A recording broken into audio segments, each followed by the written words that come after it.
This is Festival Past Stories, a podcast series is told by the people who create and make festivals come to life.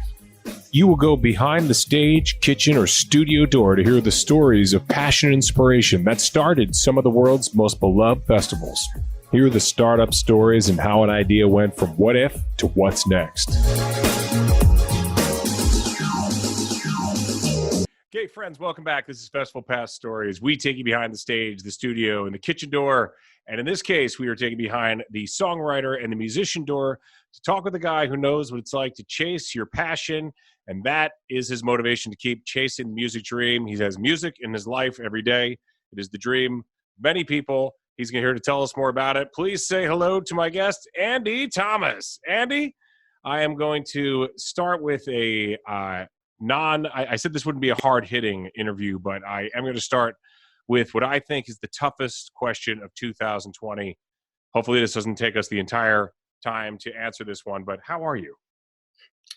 That's a tough one. It's loaded. It's a loaded question. Pretty loaded. I will say that 2020 has left me feeling pretty fortunate about my life and about my station and about the people I have in my life. So obviously a pretty messed up time, but I feel like I'm fortunate and I have nothing to complain about. Wow. That may be one of the most positive responses. Hashtag gratitude from Andy. Wow. We will take it. Now, Andy, I know you are an international man of music mystery. You've played all over North America, Europe, and beyond. But everything here we talk about is festivals. So just want to kind of get right into that. You've played festivals like the one that's called The Fest or just Fest in Gainesville, and you played all over. What would be your favorite part about playing music festivals? And then maybe not your favorite part. What aren't you missing about festivals right now? Sure. I mean, so the type of festivals I've traditionally been involved with are definitely like DIY. You know, they're usually run by people with a punk background, people with a punk ethos. And some of those, you know, like Fest is a good example, have kind of grown into these kind of, you know, international kind of powerhouse festivals that I think started just from people who wanted to get like-minded people together. Yeah. So every festival I've played has been with that, you know, that ethos in mind. So I've played festivals in London and Scotland and, you know, the Foggy Molly Cruise and the Bermuda Triangle. And it's funny because you see a lot of the same people. And if you don't see the exact same person, you see people who remind you of people that you've met. And there's something super refreshing about whether you go to a small town in the UK or whether it's a small town in the United States. Like the same type of people are kind of driving this community of musicians and fans.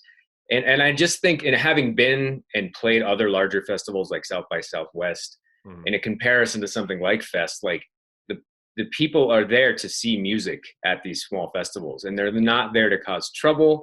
There's a bunch of like bearded, tattooed, rough-looking punks who will go up and hug you and tell you that they're having the best time and they're singing along, and it's just like a very refreshing experience compared to some of these large gatherings that you're just kind of on edge the whole time. So, you know, I've always chased that style of festival because it just feels very comforting to someone like me. When you say on edge, it's just because the larger crowd just can create the anxiety of something could just go wrong here at any second. Yeah, totally. And I just don't get a sense for that. You know, Fest as a good example is, you know, there's a few thousand people there now and you just feel comforted. And like I said, there's dudes who probably, you know, look like they could stir up some, am I allowed to curse on this podcast? We can blur it out. So okay. Stir up some stuff.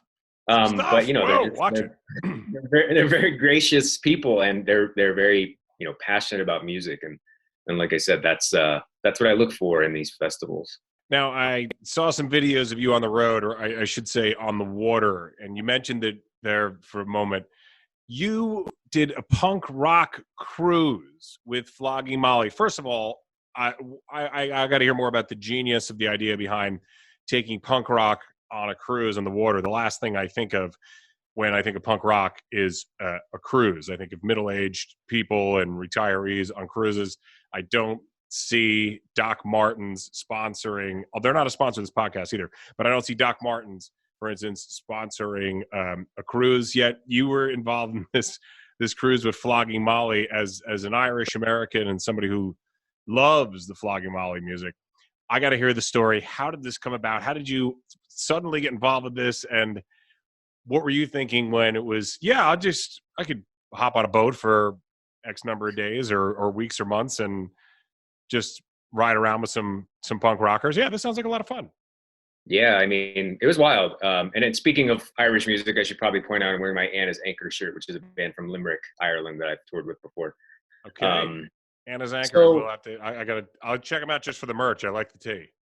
yeah, totally. It's Limerick, Ireland's finest, Anna's Anchor. Stab City. So Stab City, as they say, or they used to say. Limerick's I was there recently. It is a beautiful place. I think that was a terrible nickname it got, but yeah, some people were secretly like, well, it kind of makes it sound tougher. yeah, that's how the guy I toured with told me that. And then when we went there was a bunch of people throughout the UK kind of scaring us, like, "Oh, Stab City," and we were like, "We already know why it's called that. And it's a beautiful place with a horrible past, of course." But so the Flogging Molly cruise, you know, it was only the second year it happened, so I had heard about it kind of happening the first year, and I think it is more of a trend these days of bands starting these cruise. There's like, you know, there's a there's a New Kids on the Block cruise that my sister, as an adult, I haven't been on that twice. I mean, I don't even know what you're talking yeah, about. yeah. You don't know anything about the No, New I Kids. don't. New NKOT. What? No. Big band in the 90s. You should New look Kids them on the Boat. If they should New call it. Kids on the Boat cruise, yeah. So there's a precedent for this, and I had heard about it, and I don't think many people know this, but Nathan Maxwell from Flogging Molly lives in Denver, and we had just kind of started to become friendly. I remember I met him at a private party for a clothes shop, which is a weird thing, but I had played some acoustic songs, and he came up, and it was one of those things. He was like, "I really like your music. I play music too," and I was like, "Oh," like kind of indignantly, like, "I bet you're not as cool as me." And he's like, "Yeah, I'm in this band called Flogging Molly." And I was like, "You are way cooler than me." Like, he's in a huge band, Yeah. but he's very humble. You're rolling your eyes at him, and you're like, and then, oh wow, that's why I recognize you. Oh, okay, totally. But he's a very gracious, you know, down to earth guy. And I think the guys in that band are, and again, going back to like people who are in punk bands, as a general rule, can be very approachable, even when they're in a band the size of Flogging Molly. But so we just always kind of stayed in touch, and we played a lot of shows together. He has kind of like a ska reggae band that he fronts in Denver called the Bunny Gang, and my old band Tin Horn Prayer used to play a lot of shows with them. So we were always friends. And I heard about the cruise, and a bunch of my friends went and just told me how crazy it was. And you know, I just, you know, I have this theory that if you don't ask about things, there's no chance of them happening. So I was like, I wonder if there's a chance I could play this thing. And on a whim, I just kind of asked him, and he texted back a little later, and he was like, basically like, "Well, you know, the budget's all spoken for, but if you want to come and play, we'll get you a room, we'll get everything taken care of. We'd love to have you."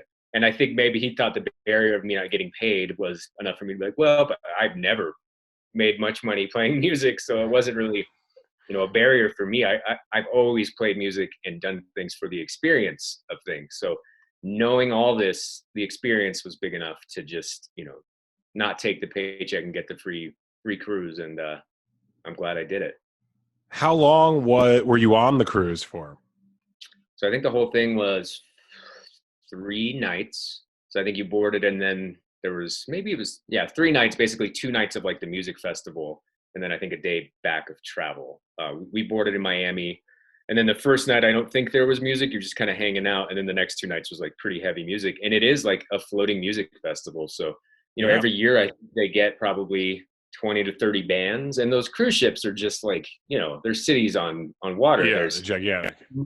Multiple restaurants. And this one happened to have like a theater in it. So there was a big, probably like 600 seat theater. And then like a couple bars and clubs where there were shows. And then there was the outdoor stage. And it just, everywhere you went, there was bands playing, and Flogging Molly being one of them, and Frank Turner and Rancid and Authority Zero and Fishbone, and just all these bands that I had grown up listening to and idolizing. Yeah. And the cool thing about it is these people are just walking around. So, you know, I tell the story in the Westward article that I wrote that maybe we can send the link to later. But, you know, we checked in the artist line with Rancid, and I just had couldn't even think of anything to say. We were there playing the same festival. Rancid's there, Tim Armstrong, Lars Fredriksson, like these guys who, even if you didn't know the band Rancid, you know those guys are important just by looking at them. Yeah. Like, they're somebody. They're like super just rock star looking people. I didn't speak to him then, and I was like, I'll have another chance. And then later, Tim Armstrong was just standing by the side of the stage, and we talked to him for 45 minutes, and he was a super nice, very humble, very gracious, very, very talkative guy. And so to have those types of experiences on this, like I said, just like massive floating cruise ship it was surreal. Did you ever have to pull into port or have the Coast Guard come and airlift somebody for bad behavior off the boat? No, and I mean, that's the thing about, like I said, this type of person and this type of music fan. It's like, they're not rookies when it comes to like drinking and going to music festivals. These are professionals.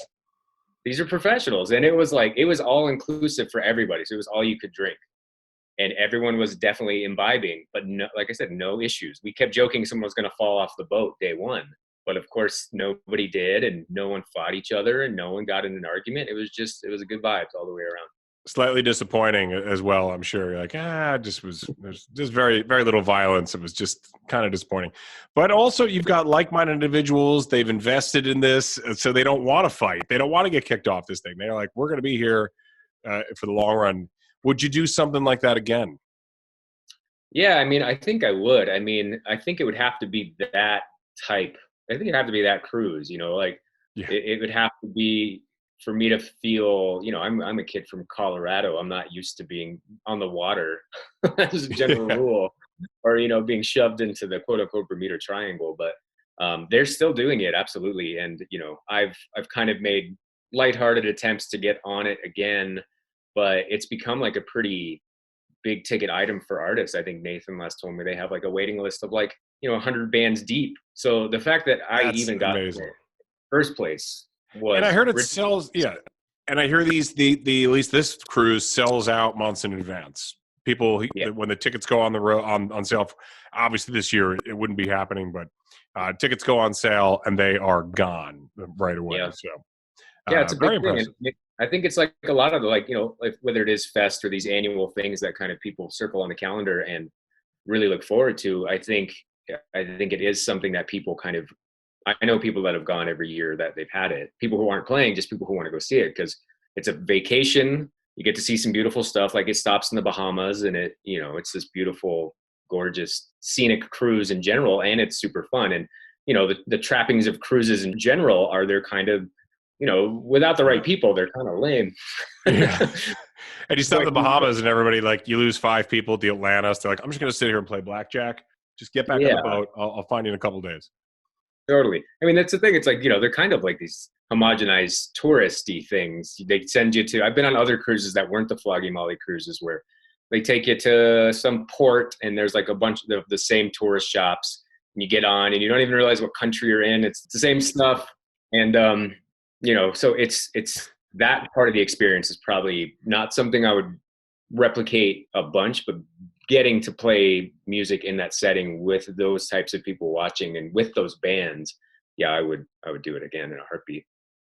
Yeah, and you don't want to get off. Every port has the same watch store and the same jewelry store, and it's all duty free and everything. And you're like, yeah, duty free, but you've jacked this up 80%, and people just feel good about spending money on vacation, so that's where they're going to buy the Rolex watch. Rolex also not a sponsor of this. I got to stop dropping names. This is man. If you want that Rolex money, you got to stop slagging them up. Once we do get Rolex, I'll know we made it. Once we get Rolex or anyone. But speaking of that, as we said, there's no cruises right now. There's no festivals. There's nothing that we look forward to. Life on the road was your life. Festivals, tours, whatever it is. Obviously, that's all gone right now, including the Flogging Molly or any cruises that would have happened. Let's just pretend it's 2019. We'll think about those halcyon days where you're like, I rebooked that festival for next year. In September of 2020, where were you supposed to be right about now? Yeah. So I actually, my day job is in music. So this year's been strange for me in a lot of ways, because as a musician, I don't get to play or tour. I mean, no shows at all. And so my day job is actually helping to run Levitt Pavilion. And you've had Chris Zacher, my executive director, talking about probably all the trappings of, our work and how that got screwed up by COVID. But as far as so that has definitely changed. And that was a huge disappointment to not be able to help produce shows.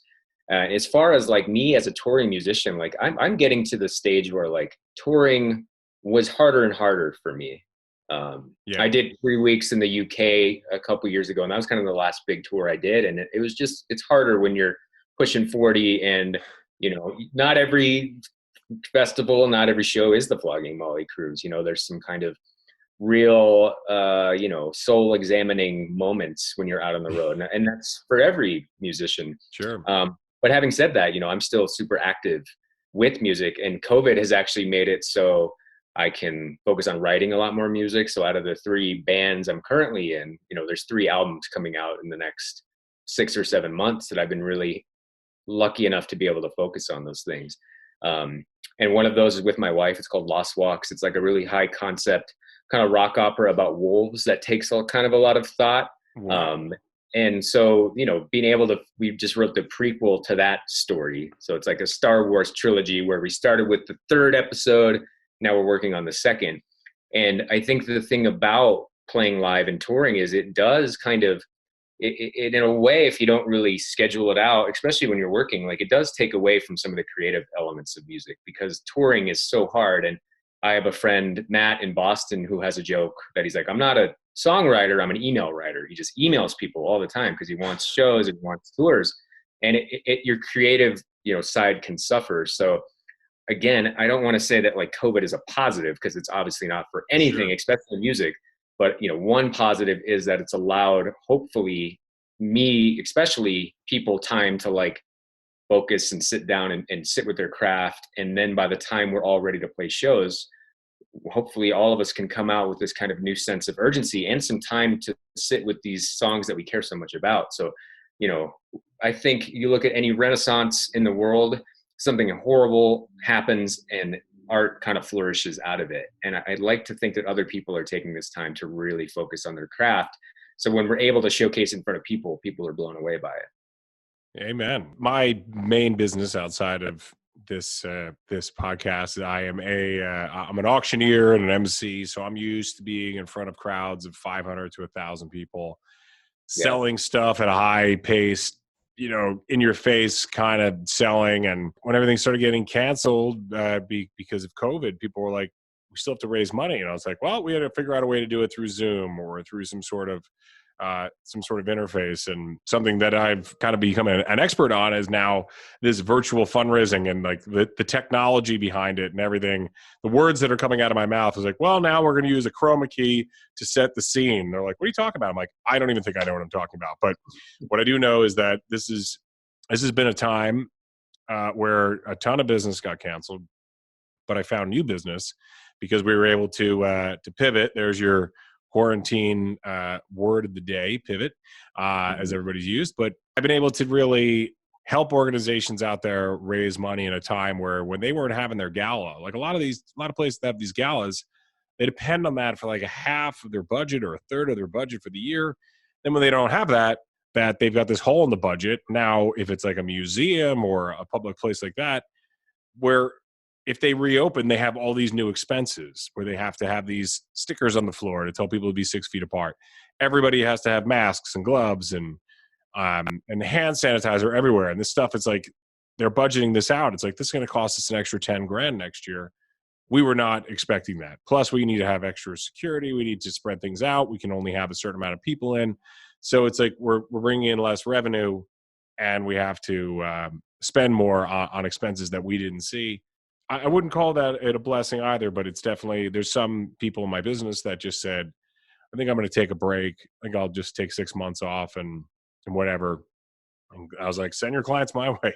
Be happy to talk to them. We can, because the digital stuff, we can do 2-3 digital virtual auctions a day. It doesn't matter where we are. We can do them right from the home studio. So been lucky, I guess you could say, in that regard. But back to you and your music. This isn't to do with me. This has to do with you. So back to you and your music. You've been in bands for over 20 years. Your latest is Dustheart. I listened to a couple of your tunes, Mad to Live and Everything Alive. And then I was thinking of like, he was on the punk band Cruise. It didn't seem like that. Dustheart seemed to be, is this a softer side of you? You said you're pushing 40 now. Would the Flogging Molly crews want to listen to Dustheart, or would they? Is this a whole new side of you, or this was just a project? I know that you're onto other projects now beyond Dustheart, but was this like a different side of you, or is this the true you? I mean, I think it's the truest me that there is, and I think that term punk is obviously pretty broad. But the people that I know, if you look at these festivals that are punk, a newer kind. I think there's a joke that punks start to get a little softer and they get a little more introspective. And some of us pick up acoustic guitars and we start to sing about feelings and all that stuff that we suppressed for the rest of our life. But Dustheart was, a project that I think punks were drawn to because it was honest. I think that's the whole thing about this whole community that we're in is they'll be drawn to anything that's music from the heart. And I think that's kind of the antithesis of what mainstream culture is so much of that is like fraudulent and kind of prepackaged and it doesn't seem genuine.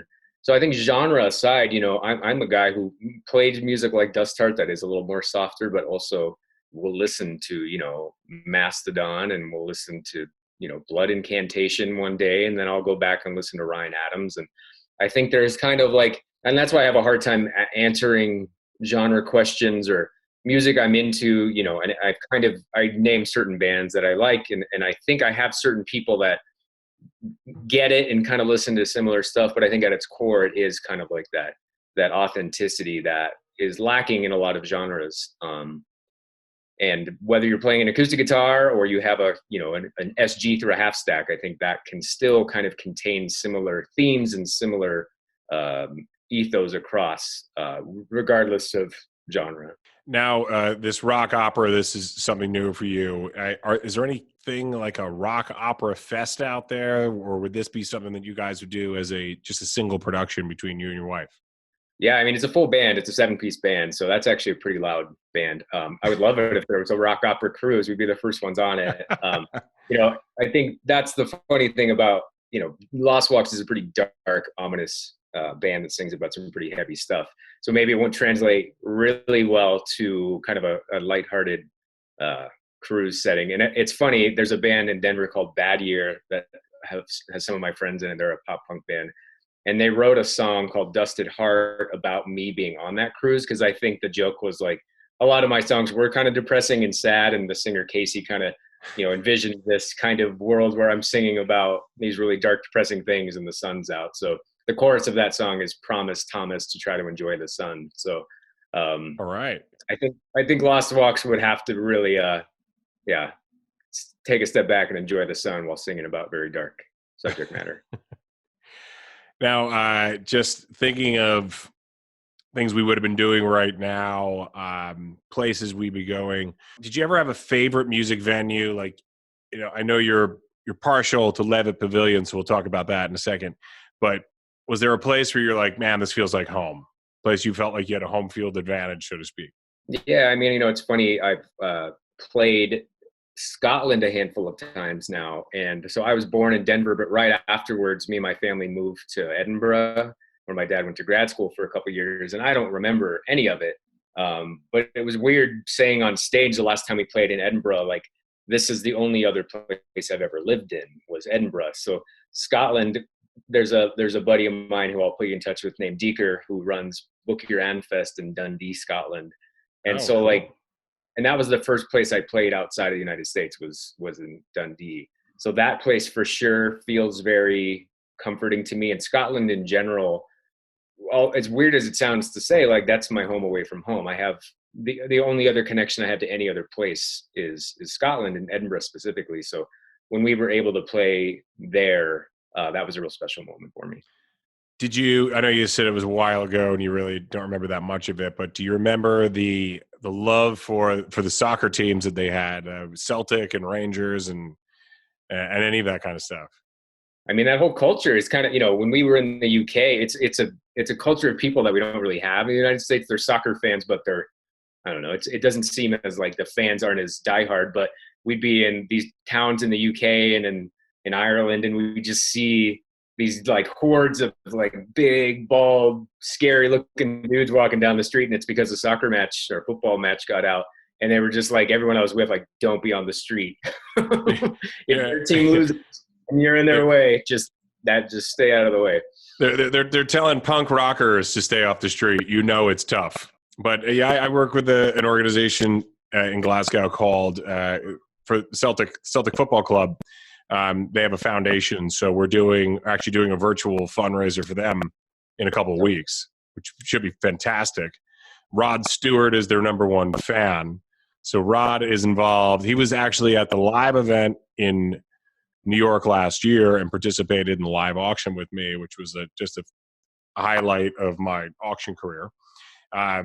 But he's going to be part of the virtual event this year, getting interviewed, talking about being a Celtic fan like everybody else. And they've had this great foundation. In fact, they started the football club because Glasgow was so poor. And they said, what if we started a club where it was entertaining, but it also could support the community, feed people, give people shelter, stuff like that. So it started with this altruistic goal. And that they still do that to this day, even though they're a world-class program that just won 9 championships in the Scottish League in a row. So it's a pretty cool club. My father is a bagpiper.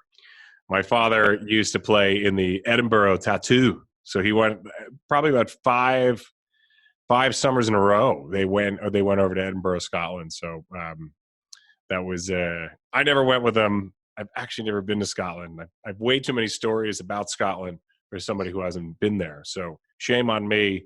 And I was planning on going to a Celtic match this year, just like everything else. Best laid plans in 2020. I mean, that's the thing. That's the most kind of disappointing, because any kind of like international touring I did was definitely still small scale, but I did it just to see places. I wanted to just see parts of Europe. I wanted to see Alaska. I wanted to see parts of Mexico, and the music was a bonus because it feels a little more, I don't know, it gives it a little added something when you're there to play your music. But yeah, I still want to see things, and I still want to go places. And I think that's the hardest thing about COVID, is just this kind of, it's trapped all of us, and it's not a good feeling. And because I think all of us just want to get out and experience things. And people on your podcast will talk about, their festival or their experiences, and like, they're all longing to do those again. So I think all of us want this to end so we can go back out and experience the world and realize, what a beautiful place it can be. Yeah, and sadly, that's probably not going to happen really until we not only get a vaccine, but 80%, 90% of the country agrees to, or of the world really agrees to take it. There's some new info out today that some people think it's, Trump is pushing it so he can get reelected.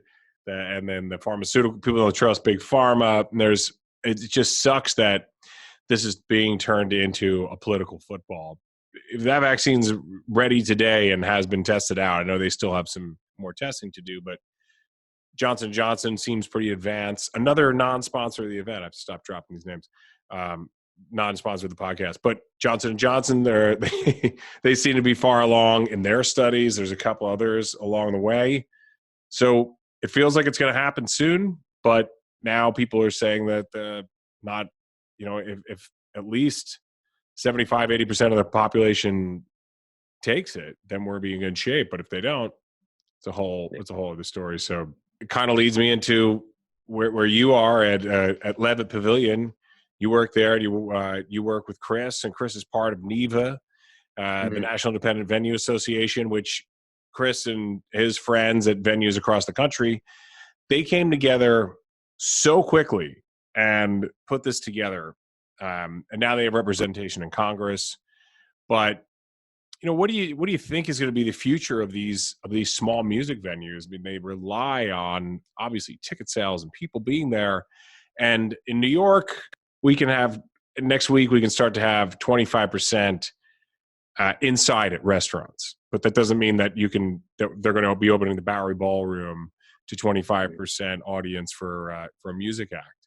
Like, that is still not something that's going to be open. What do you think is going to happen, at least in Denver and other cities where there is dense populations and these great small music venues. What do you think is going to happen? Yeah, I don't know. I mean, I'm involved with NIVA as well, and yeah, it's daunting for some clubs, Levitt included. We've already seen a couple small independent venues, have to close up shop, and it's super disheartening because these are a big part of the music ecosystem, and they are the venues that give smaller bands like myself opportunities. Yeah. And there's a couple of big players across the world that own a lot of these clubs, and then there's a smaller percentage of independent venues, and that's who's involved with NIVA. And it is sad, and people are waiting for support from federal levels and state levels, and we understand the complications with that, and everyone needs help right now. And it's a daunting and it's a scary thought for some of these venues to think how they're going to survive. I hope that most of them can. The only positive I can say out of this is I think, as I mentioned earlier, there will be a renaissance of art, and the music will still exist. Hopefully they have places to play. That's the scariest thing. Those of us who are sitting in our bedrooms writing all this music, we want to come out of this full bore. And if there's no place to showcase our craft, then that's a travesty. But music itself will survive. And maybe that's the only thing that keeps me going, is knowing that the artist side of this whole thing will find a way to survive. And I think, the people that I know in NIVA are super crafty, very cagey people. And I think, I'm not to say that if they can't survive, that's their fault, but there's so many people involved that are just finding ways. We mentioned earlier, you got to pivot, and these people are pivoting. And people in the music industry, because we've all grown up, with DIY ethics and making sure that you keep going no matter the cost. These people who run these clubs, even if they don't play themselves, represent that as well. They've started from pretty much nothing, and they've worked their way up to these really, heavy hitters in the music industry. And no matter what happens, I know that most of these people will find ways to keep going. Now, if there's an industry that's had to pivot and pivot again, it would be the music industry, where there's been so many disruptors, including digital downloads and so on, from Napster to Apple Tunes and everything else. The whole industry has changed. But with these small music venues, that used to be places where you'd have the A&R people go to and find these new acts. I guess this could also take so much of music onto YouTube and other platforms, which there should be. There should be a YouTube just for musicians. There might be, and maybe I don't know about it because I'm not a musician, but that would be like an industry place that's just videos of live music or people doing garage recordings or whatever it is. I think that would be that might be something that comes out of this. Who knows? Yeah, and there's a lot of things kind of about the industry in general that isn't very supportive of musicians. So as these things start to kind of be put under a microscope, hopefully things can start to come to light that do benefit musicians, because that's what the industry should be. It should be a way to support artists. And if you're part of an industry that's not supporting the artist side, then maybe you shouldn't be involved in the music industry anyway. So, as these things continue to progress, you're right, the music industry, musicians have always had to pivot and find new ways to do it. But the refreshing thing is at its core, you need quality musicians, you need good songs, you need good artists. And I think those will continue to pop up. So people will find ways to support them. And in turn, these artists will find ways to support these venues that are in jeopardy. And artists have, signed on. You look at the Foo Fighters signed on to the Act of Congress, or this letter to Congress, because Dave Grohl used to play in these clubs, and all these huge artists used to play in these small clubs. And, that's what they will continue to want. So the awareness is so high about these things right now, because these people have come up through the ranks to these people of power, that I think soon some relief will come our way.